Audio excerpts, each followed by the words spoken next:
Eh bien, par rapport donc à cette destruction sans précédent de la biodiversité, on parle donc de 6e extinction de masse. La question qui semble légitime de se poser avant toute chose, c'est comment c'est possible, comment en est-on arrivé là à une telle catastrophe? Alors c'est clairement lié aux activités humaines, c'est-à-dire qu'on observe ça depuis 100 ans, 150 ans, lié au développement économique, industriel, etc. Donc les causes sont clairement humaines, c'est clairement nos modes de vie, nos modes de consommation qui sont à l'origine de ces pertes de biodiversité. Alors il y a plein de sujets, il y a d'une part la surexploitation des ressources. Je vous parlais tout à l'heure du nécessaire 1,7 terre pour couvrir nos besoins. Mais le bon exemple, c'est celui des stocks de poissons. Aujourd'hui, on surexploite 80% des stocks de poissons. Donc on comprend bien que ça, c'est pas tenable. Le deuxième sujet, c'est ce qu'on appelle la fragmentation des milieux. Donc avoir construit un certain nombre de routes, d'autoroutes, etc., d'infrastructures de vie pour nous déplacer, bouger, manger, fait qu'on a grignoté finalement l'espace naturel. Et ça, clairement, c'est dommageable pour la biodiversité. Le troisième sujet majeur, ce sont les pollutions. Donc ça, c'est un sujet dont tout le monde a entendu parler, notamment des pesticides.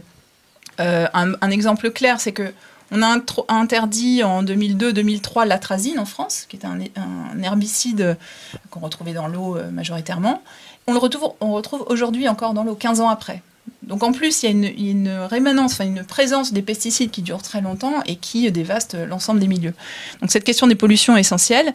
Et puis enfin, il y a une forme de cercle vicieux entre biodiversité et changement climatique, puisque le changement climatique lui-même détériore les milieux et les rend de plus en plus fragiles.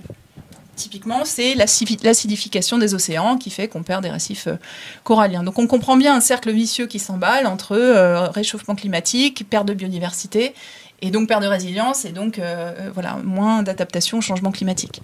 Donc clairement, les causes sont humaines, et c'est en lien direct avec nos activités depuis un siècle. Et surtout, en général, on a du mal à contextualiser au niveau individuel, c'est l'importance de cette chaîne de valeur et de cette écosystémie, finalement, qui est absolument nécessaire. On ne pourrait pas imaginer un monde où, quand les feuilles tombent des arbres, il n'y a absolument rien qui se passe, pas d'humus qui peut être créé parce que pas de vers de terre. Et on observe ça dans nos terres en France où il y a de moins en moins de vers de terre. On est passé de 2 tonnes à presque rien sur des mètres cubes. Et ça, c'est comment vous pouvez réussir à faire comprendre à l'individu l'importance de cet écosystème à préserver et que chacun doit garder sa place, même si l'être humain est considéré aussi comme une espèce invasive. Alors c'est clairement un besoin de sensibilisation. Des émissions comme celle-ci sont très intéressantes pour ça, parce que parler de biodiversité, ça paraît un peu pompeux, mais en effet, c'est vraiment du quotidien. Donc par son alimentation, on peut faire en sorte de faire des choix de produits qui sont issus d'une agriculture qui favorise les sols. Et ce qu'il faut bien comprendre, c'est qu'en détériorant la biodiversité, on se tire une balle dans le pied. Et ça, c'est le bon exemple. À un moment, si on veut s'alimenter bien demain, et tous, si possible, il va falloir garder des sols sains. Donc je pense qu'il y a des exemples comme ça qui parlent aux gens, qui sont à même de leur parler, et qu'il faut travailler, qu'il faut expliquer, et puis sur lesquels il faut agir concrètement.